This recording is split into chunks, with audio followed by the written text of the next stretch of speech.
Olá, bom dia. Cassiano Bittencourt, pelo Visão Estrategista. Como vocês podem ver pelo meu rosto, eu acabei de acordar, mas achei importante que esse vídeo fosse para vocês antes da abertura do mercado, porque depois da pesquisa de ontem, eu vi um foco muito grande em o quanto o Haddad cresceu, e eu acho que isso daí faz com que crie um clima pesado no mercado, e eu não acho que esse é o ponto importante da pesquisa de ontem.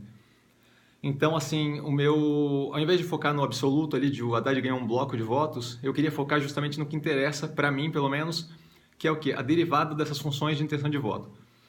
Primeiramente, esse movimento do Haddad já era esperado, certo? Assim que o Lula divulgasse o Haddad oficialmente como o candidato dele, a gente sabia que tinha um bloco das intenções de voto que ia partir para ele. Então, isso não é algo que surpreende, me admira que os jornais tenham focado tanto nesse ponto, que já era um ponto bem conhecido. E eu vi pouca atenção para a taxa de crescimento dos candidatos em alguns momentos específicos e com algumas características bem interessantes. Primeiramente, falando de derivada, que é o que eu vou usar para explicar o meu racional aqui. Derivada nada mais é do que a inclinação de uma função, tá? Então, a taxa de crescimento ou de decrescimento de uma função.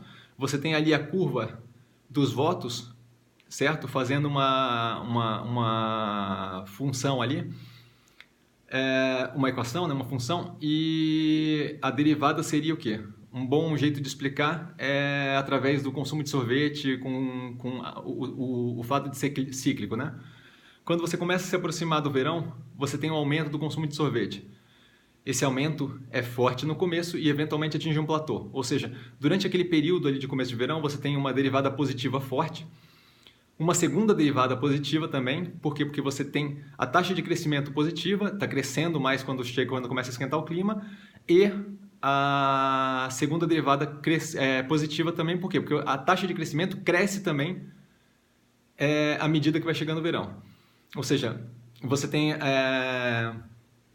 o efeito positivo do calor, e esse efeito positivo do calor é crescente até você chegar no pico do verão ali, quando estaciona e você não tem mais um aumento no consumo. Quando você começa a ter esse declínio no aumento do consumo, a segunda derivada é negativa. Por quê? Porque o consumo continua crescendo, mas crescendo em menor escala, ou seja, ele cresce numa taxa decrescente. A mesma coisa quando você vai chegando no inverno e começa a esfriar. A derivada positiva, a primeira derivada começa a ficar negativa, porque começa a decrescer por causa da chegada do frio, e a segunda derivada é negativa até o momento em que você começa a chegar no máximo do frio, onde a segunda derivada é positiva, porque a taxa de decrescimento começa a cair até chegar a zero e estabilizar. Tendo isso em vista, quais são os pontos que eu acho importante levar em consideração da pesquisa Ibope de ontem, né? Você teve sim o crescimento do Haddad, então você teve sim ali um pico de derivada positiva muito forte, que era esperado, ou seja, já estava na matemática que a gente estava levando em consideração para o mercado. Não deveria afetar aí decisão de trader e de investidor nesse curto prazo aquilo dali, porque já deveria estar precificado esse momento em que o Lula abraça o Haddad como algo que iria acontecer e que era sabido. O que teve de interessante ali é o quê? Primeiro, nessa função aí do Haddad, da intenção de votos do Haddad, essa crescida, que é aí a derivada positiva, é positiva para ele, mas assim, a segunda derivada agora deve estar bem negativa. Por quê? Porque essa taxa de crescimento forte que ele teve nessa pesquisa não deve sustentar, pelo menos é o que a gente espera, não deve sustentar da mesma forma forte para as próximas pesquisas, porque foi causada por um evento específico e momentâneo que já era esperado pelo mercado. Já no caso do Bolsonaro, o que a gente vê? A gente vê a função de intenção de votos nele com uma derivada positiva, ou seja, um crescimento nessa intenção de voto, sempre aí nas últimas pesquisas na base de 2, 4%, porém essa derivada positiva não tem uma segunda derivada negativa, essa segunda derivada está próxima de zero, ou seja, ele está crescendo constantemente, ele está tendo um ganho de voto constante. E isso daí, se você pensar que a eleição nada mais é do que a fotografia naquele período de tempo onde tem a votação, é muito positivo, certo? Essa consistência de subida. Além disso, a gente viu no segundo turno, no que tange o segundo turno, o Bolsonaro, que sempre perdia para todos os candidatos, agora empatando. Ou seja, ali também o Bolsonaro como um todo tem uma derivada positiva e uma segunda derivada próxima de zero também. Ou seja, a taxa de crescimento é positiva, mas a taxa de crescimento tem pouca oscilação e parece aí também uma crescente de uma consolidação de uma posição do Bolsonaro em primeiro lugar, tanto no segundo quanto no primeiro turno.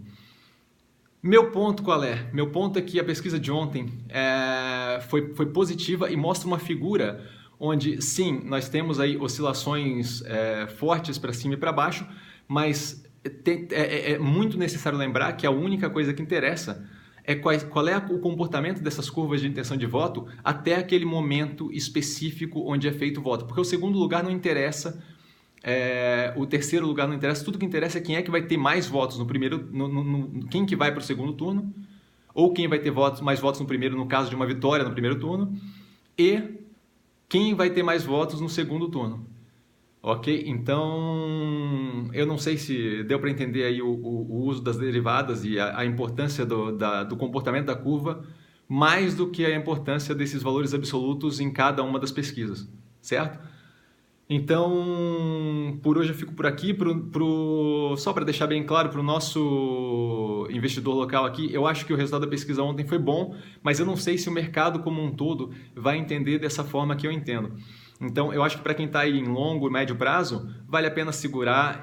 Acho que foi positiva o posicionamento. Não acho que vale a pena sair tomando decisão de curto prazo aí como se tivesse sido algo negativo o crescimento do Haddad. Mas é isso. Eu fico por aqui e vale lembrar que quem aprende a ver essa bolsa opera com mero detalhe. Tchau.